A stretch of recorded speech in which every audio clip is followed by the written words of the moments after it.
প্রশ্নে বলা হচ্ছে মুহিন মিনিটে 20 মিটার বেগে হেঁটে 25 মিনিটে বাড়ি হতে স্কুলে পৌঁছায়। মিনিটে 20 মিটার বেগে অর্থাৎ কি 1 মিনিটে 20 মিটার সে হাঁটতে পারে। এভাবে করে 25 মিনিটে সে বাড়ি হতে স্কুলে পৌঁছায়। কতে বলা হচ্ছে মুহিনের বাড়ি হতে স্কুলের দূরত্ব কত। তাহলে আমাদেরকে জানতে হবে যে আসলে সে 25 মিনিটে কত মিটার দূরত্ব অতিক্রম করে, তাহলে আমরা বুঝতে পারবো তার বাড়ি হতে স্কুলের দূরত্ব আসলে কত। এখন তাহলে আমরা কি লিখবো? আমরা লিখবো মুহিন 1 মিনিটে হাঁটে কত মিটার? 20 মিটার। তাহলে যেহেতু তার 25 মিনিট সময় লাগে, তাহলে 25 মিনিটে সে কত মিটার হাঁটে সেটি আমরা বের করব। সুতরাং মুহিন 25 মিনিটে হাঁটে 20 গুণ 25 মিটার, অর্থাৎ 20 এবং 25 গুণ করলে আমরা কত পাবো? আমরা জানি হচ্ছে এখানে 25, 25 গুণ 2 অর্থাৎ 50, আর এখানে শূন্য বসিয়ে দিলাম অর্থাৎ 500 মিটার। বাড়ি হতে স্কুলের দূরত্ব 500 মিটার। সুতরাং বাড়ি হতে স্কুলের দূরত্ব 500 মিটার। খতে আমাদেরকে বলা হচ্ছে যদি সে 25 মিটার বেগে হাঁটতো তবে তার কত সময় লাগতো। অর্থাৎ সে এখন 1 মিনিটে যায় 20 মিটার, যদি সে 1 মিনিটে 25 মিটার করে যেত তাহলে তার কত মিনিট সময় লাগতো। আর আমরা তো জানি এখন দূরত্ব কত? 500 মিটার। তাহলে 500 মিটার যেতে তার কত মিনিট লাগবে সেটি আমরা বের করব। কিভাবে দেখে নিই। আমরা লিখব এখন প্রশ্ন মতে এক, আমরা কি বের করব? কত সময়। তাহলে সময়কে আমরা হাতের ডানে রাখবো, যেটি বের করতে বলবে সেটিকে আমরা হাতের ডানে রেখে কাজ করব। তাহলে সময়কে আমরা হাতের ডানে রাখলে কি করব? আমরা আমরা লিখব 25 মিটার যায়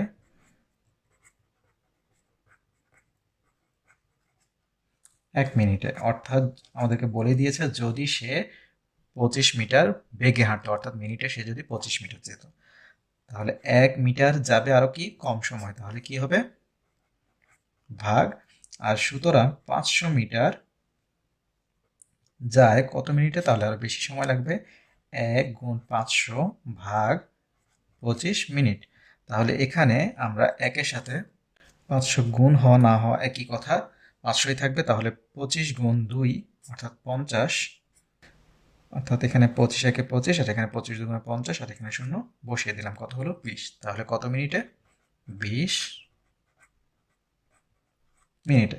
সুতরাং যদি সে 25 মিটার বেগে হাঁটতো তবে তার 20 মিনিট সময় লাগতো। গতে আমাদেরকে বলছে বাড়ি হতে স্কুলের দূরত্বকে কিলোমিটারে প্রকাশ করো। তাহলে বাড়ি হতে স্কুলের দূরত্ব কত? 500 মিটার। একে আমরা কি করব? কিলোমিটারে প্রকাশ করব। তাহলে আমরা প্রথমে লিখব আমরা জানি 1000 মিটার সমান 1 কিলোমিটার। তাহলে 1 মিটার সমান কি হবে? আরো কম হবে, তাহলে ভাগ হয়ে যাবে। সুতরাং বাড়ি হতে স্কুলের দূরত্ব কত মিটার? 500 মিটার। সুতরাং 500 মিটার সমান কি হবে? একটু বেশি হবে, তাহলে এখানে ভাগ 1000 কিলোমিটার। তাহলে 0 0 0 0 কেটে ফেললাম। এখানে 5 দ্বারা ভাগ করলে এখানে 1, এখানে 2, অর্থাৎ কত? 2/1 কিলোমিটার। এখন এই 2/1কে আমরা দশমিকে কিভাবে নিয়ে যাব? আমরা জানি ভাগ কিভাবে করতে হয়।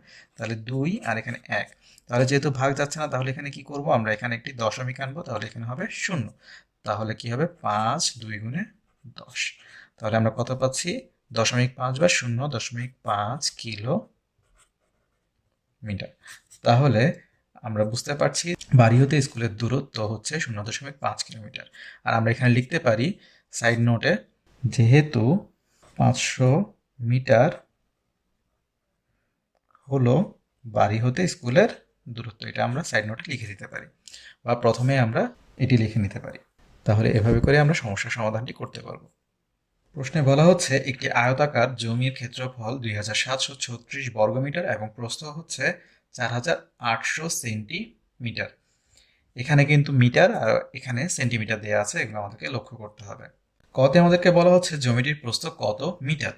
তাহলে এখানে কি দেওয়া আছে, প্রস্থ দেওয়া আছে সেন্টিমিটারে, সেন্টিমিটার থেকে আমাদেরকে মিটারে নিয়ে যেতে হবে।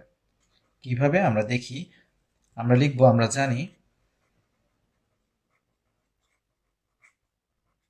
100 সেন্টিমিটার সমান কি 1 মিটার।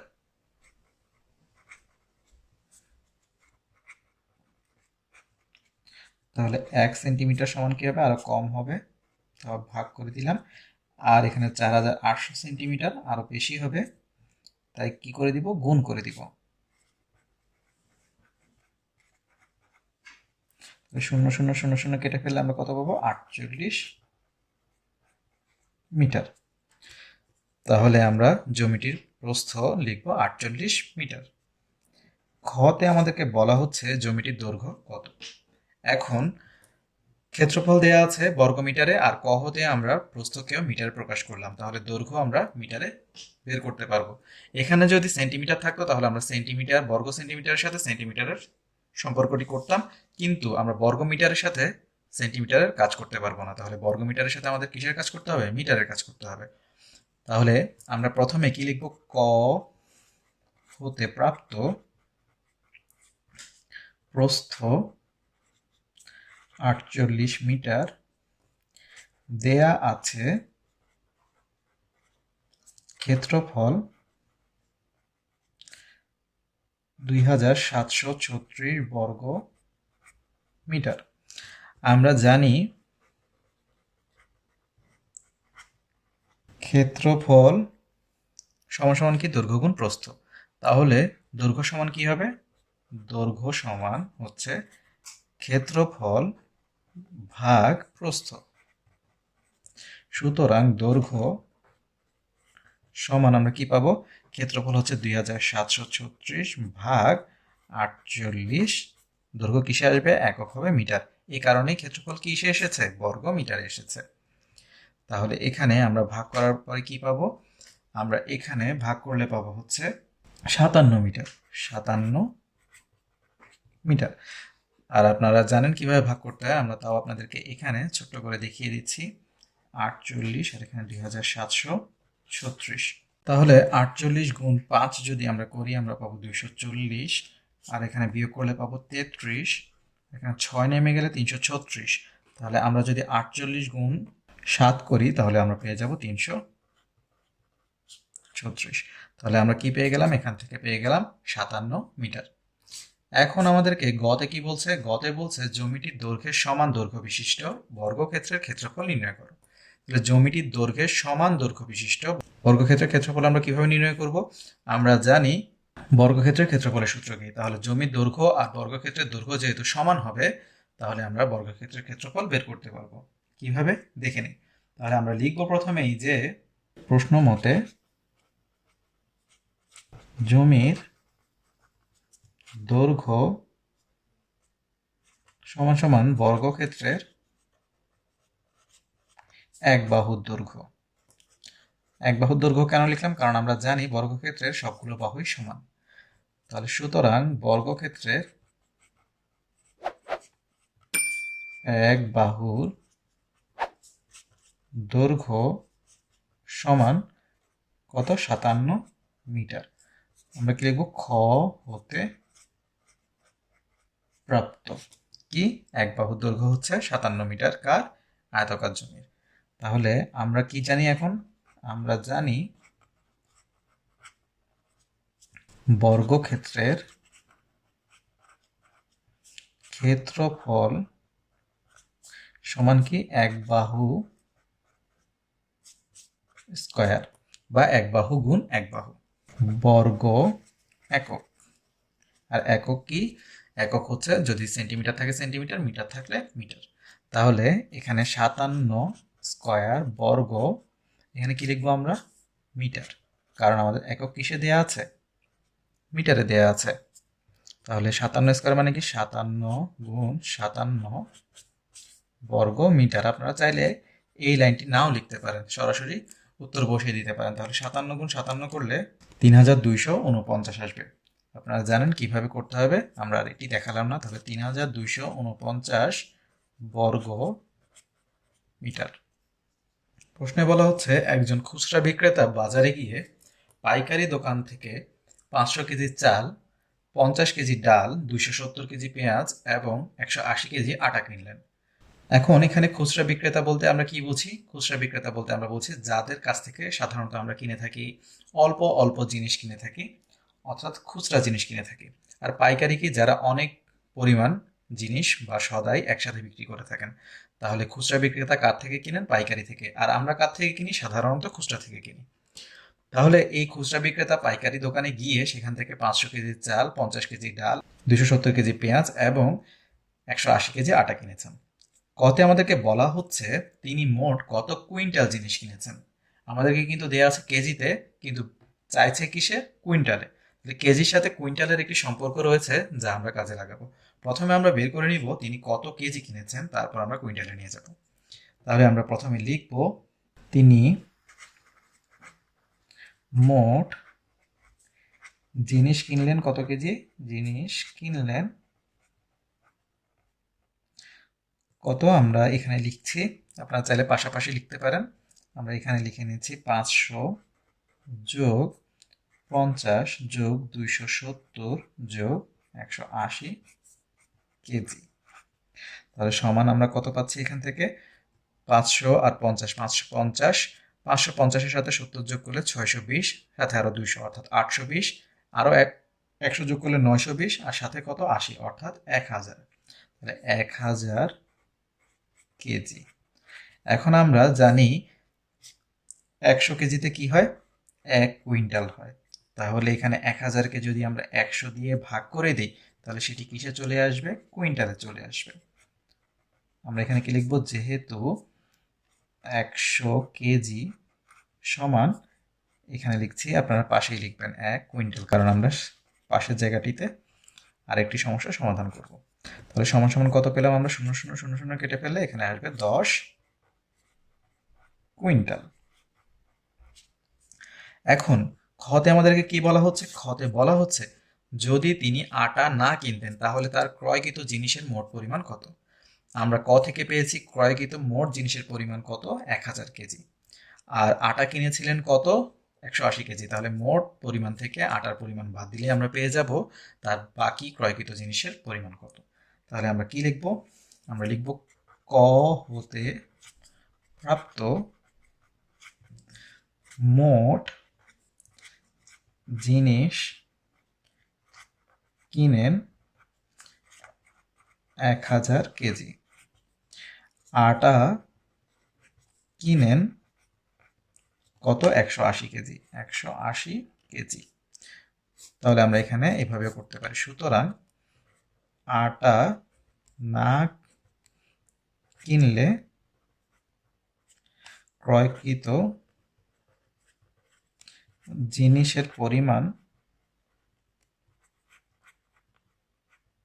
তাহলে কত হবে? আমরা এখান থেকে বের করছি, এখানে কত? 0 থেকে 0 গেলে 0, এখান থেকে 1 এখানে ধার করব, এখান থেকে আবার 1 এখানে ধার করলে এখানে হবে কত? 10, 10 থেকে 8 গেলে 2, এখানে হয়ে গেল 9, 9 থেকে 1 গেলে কত হবে? 8, আর এখানে 1 থেকে তো প্রথমেই ধার নিয়ে ফেলেছিলাম, তাহলে কত আসলো আমাদের? 820 কেজি। অর্থাৎ তিনি যদি আটা না কিনতেন তাহলে তার ক্রয়কৃত জিনিসের মোট পরিমাণ হতো 820 কেজি। গতে আমাদেরকে বলছে যদি তিনি উপরের জিনিসগুলোর সাথে আরো 20 কুইন্টাল বেশি চাল কিনতেন তাহলে তার ক্রয়কৃত জিনিসের মোট পরিমাণ কত মেট্রিক টন হতো। এখন ক থেকে আমরা কি জানি? তিনি কত কুইন্টাল জিনিস কিনেছেন? 10 কেজি। তাহলে আরো 20 কুইন্টাল যদি বেশি কিনতো তাহলে কত কুইন্টাল হতো সেটি বের করব, এরপরে সেটিকে আমরা মেট্রিক টনে নিয়ে যাব। আমরা জানি টনের সাথে, মেট্রিক টনের সাথে কুইন্টালের একটি সম্পর্ক রয়েছে। তাহলে প্রথমে আমরা লিখি ক হতে প্রাপ্ত তিনি জিনিস কিনেন 10 কুইন্টাল, অতিরিক্ত 20 কুইন্টাল চাল যদি তিনি কিনতেন, অতিরিক্ত চাল কিনেন 20 কুইন্টাল। সুতরাং মোট জিনিসের পরিমাণ, তাহলে কত হলো 30 কুইন্টাল। সমান সমান কি হবে? আমরা জানি 10 কুইন্টাল সমান 1 মেট্রিক টন। তাহলে 10 দিয়ে আমরা ভাগ করে দিলেই আমরা মেট্রিক টনে নিয়ে যেতে পারবো। 30 ভাগ 10 মেট্রিক টন। আমরা সাইড নোটে কি দিব? যেহেতু 10 কুইন্টাল সমান 1 মেট্রিক টন, তাহলে কত পাবো? 0 0 কেটে ফেলে এখানে পাবো 3 মেট্রিক টন। তাহলে আমরা বুঝতে পারলাম তিনি উপরের জিনিসগুলোর সাথে আরো 20 কুইন্টাল চাল বেশি কিনলে তার ক্রয়কৃত জিনিসের মোট পরিমাণ হতো 3 মেট্রিক টন। প্রশ্নে বলা হচ্ছে একটি আয়তাকার শ্রেণীকক্ষের দৈর্ঘ্য 12 মিটার এবং প্রস্থ 8 মিটার। কতে বলা হচ্ছে আয়তক্ষেত্রের ক্ষেত্রফল নির্ণয়ের সূত্রটি লেখো। তাহলে আমরা জানি আয়তক্ষেত্রের ক্ষেত্রফল নির্ণয়ের সূত্রটি কি? আমরা লিখব আয়তক্ষেত্রের ক্ষেত্রফল সমান দৈর্ঘ্য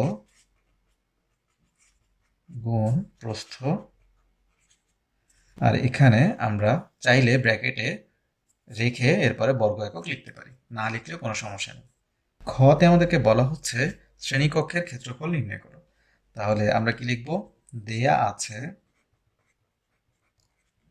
শ্রেণীকক্ষের দৈর্ঘ্য কত? 12 মিটার, শ্রেণীকক্ষের প্রস্থ 8 মিটার।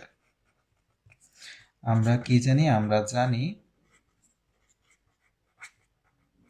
আয়তক্ষেত্রের ক্ষেত্রফল সমান দৈর্ঘ্য গুণ প্রস্থ বর্গ একক।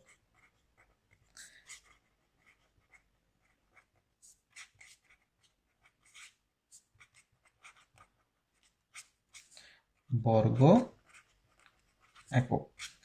এখন তাহলে আমরা কি লিখব? দৈর্ঘ্য হচ্ছে, সুতরাং আয়তক্ষেত্রের ক্ষেত্রফল সমান কত হবে? 12 গুণ 8। বর্গ কথাটি থাকবে আর এককের জায়গায় কি বসবে? এখানে এককগুলো কিসে দেওয়া আছে? মিটারে। তাহলে 12 গুণ 8 বর্গ মিটার। তাহলে 8 12 কত? 96 বর্গ মিটার। গতে আমাদেরকে কি বলছে? একজন শিক্ষার্থীর জন্য 1.5 বর্গ মিটার জায়গা লাগলে ওই শ্রেণীকক্ষে কতজন শিক্ষার্থী বসতে পারবে? আমরা জানি খ থেকে মোট পরিমাণ হচ্ছে 96 বর্গ মিটার। আয়তক্ষেত্রের ক্ষেত্রফল অর্থাৎ হচ্ছে এখানে শ্রেণীকক্ষের মেঝের ক্ষেত্রফলটি। তাহলে এখানে একজনের যতটুকু পরিমাণ জায়গা লাগবে তা আমাদেরকে দেওয়া আছে। তাহলে মোট ক্ষেত্রফলে কতজন বসতে পারবে তা আমরা বের করতে পারবো। কিভাবে? দেখি। আমরা খ হতে কি পাই প্রথমে লিখে ফেলি। খ হতে প্রাপ্ত শ্রেণীকক্ষের ক্ষেত্রফল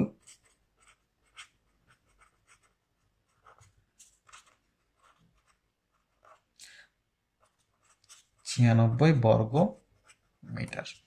তাহলে এখানে আয়তক্ষেত্রের ক্ষেত্রফল এই জায়গাটিতে আমরা লিখতে পারবো শ্রেণীকক্ষের ক্ষেত্রফল।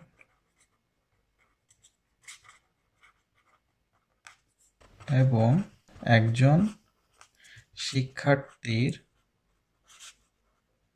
প্রয়োজন 1.5 বর্গ মিটার। তাহলে আমরা কি করব? আমরা একবারেই করে ফেলতে পারবো বা আমরা ভেঙে ভেঙে করতে পারবো। তাহলে আমরা একটু যদি ভেঙে করি তাহলে কিভাবে করব? আমরা লিখব 1.5 বর্গ মিটার প্রয়োজন একজন শিক্ষার্থীর।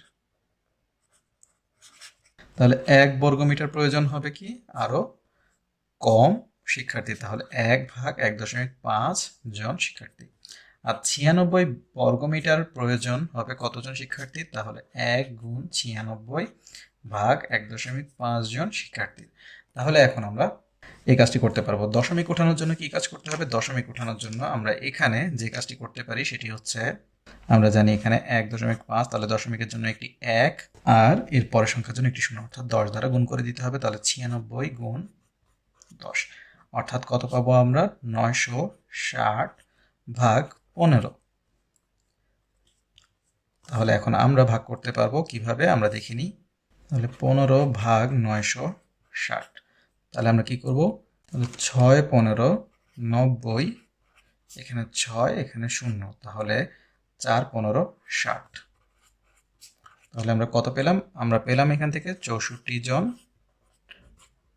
শিক্ষার্থী। তাহলে আমরা বুঝতে পারলাম এখানে একজন শিক্ষার্থীর জন্য 1.5 বর্গমিটার জায়গা লাগলে ওই শ্রেণীকক্ষে 64 জন শিক্ষার্থী বসতে পারবে। প্রশ্নে বলা হচ্ছে একটি ত্রিভুজের ভূমি 4800 সেন্টিমিটার এবং ক্ষেত্রফল 600 বর্গ মিটার, ঠিক আগেরটির কাছাকাছি। এখানেও সেন্টিমিটার এবং বর্গ মিটার আমরা দেখতে পাচ্ছি। কতে বলা হচ্ছে ত্রিভুজটির ভূমি কত মিটার, ঠিক একইভাবে আমরা এখানেও সেন্টিমিটারটিকে মিটারে নিয়ে যাব। তাহলে আমরা কি লিখব? দেয়া আছে ত্রিভুজের ভূমি 4800 সেন্টিমিটার সমান সমান আমরা কি লিখবো? 4800 ভাগ 100 মিটার। আর সাইড নোটে কি লিখবো? যেহেতু 1 মিটার সমান 100 সেন্টিমিটার, তাহলে কত পাবো? 0 0 0 0 কেটে ফেললে 48 মিটার। খতে বলা হচ্ছে কি ত্রিভুজটির উচ্চতা কত মিটার। তাহলে আমরা ঠিক একইভাবে করার চেষ্টা করব, শুধুমাত্র এখানে সূত্রটি ভিন্ন হবে। তাহলে প্রথমে আমরা জানার চেষ্টা করব এখানে ক্ষেত্রফল কিসে দেওয়া আছে? বর্গমিটারে। তাহলে ভূমিকে আমরা মিটারে রাখতে হবে, কারণ সেন্টিমিটার নিয়ে আমরা কাজ করতে পারবো না, একক ভিন্ন হতে পারবে না। তাই আমরা এখানে ক্ষেত্রফল বর্গমিটারে থাকায় এখানে ত্রিভুজের ভূমিকে মিটারে প্রকাশ করব, যা আমরা কতেই করেছি। তাহলে আমরা কি লিখব? ক হতে প্রাপ্ত ত্রিভুজের ভূমি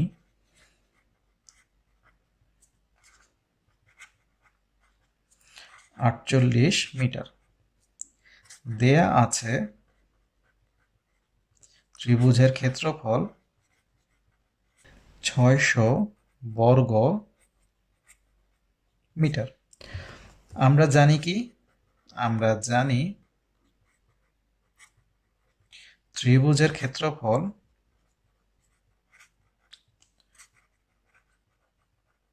সমান কি? ভূমি গুণ উচ্চতা ভাগ 2। এখন আমাদের লাগবে কি? আমাদের লাগবে হচ্ছে উচ্চতা। তাহলে আমরা কি লিখব? বা আর গুণ করতে পারি। তাহলে এখানে ক্ষেত্রফল হচ্ছে উপরে, তাহলে উপরে এবং নিচে গুণ হয়। তাহলে আমরা লিখতে পারি ভূমি গুণ উচ্চতা সমান 2 গুণ ক্ষেত্রফল।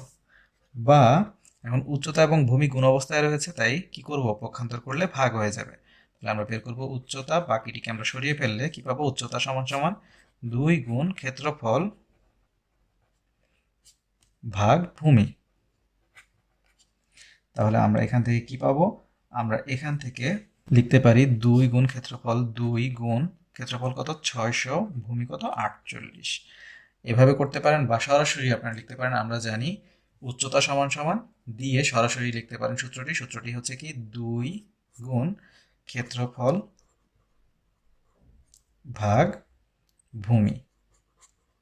এভাবে আপনারা ব্যবহার করতে পারেন, কিন্তু আমরা আপনাদেরকে কিভাবে ধাপে ধাপে করা যায় সেটি দেখালাম। এখানে 2 দ্বারা ভাগ করলে এখানে 1, এখানে 24। এরপরে আবার আমরা যদি 24 দ্বারা 600কে ভাগ করি তাহলে সরাসরি আমরা 25 পেয়ে যাব। তাহলে পাচ্ছি কত? 25 কি হবে? মিটার। তাহলে সুতরাং ত্রিভুজের উচ্চতা 25 মিটার।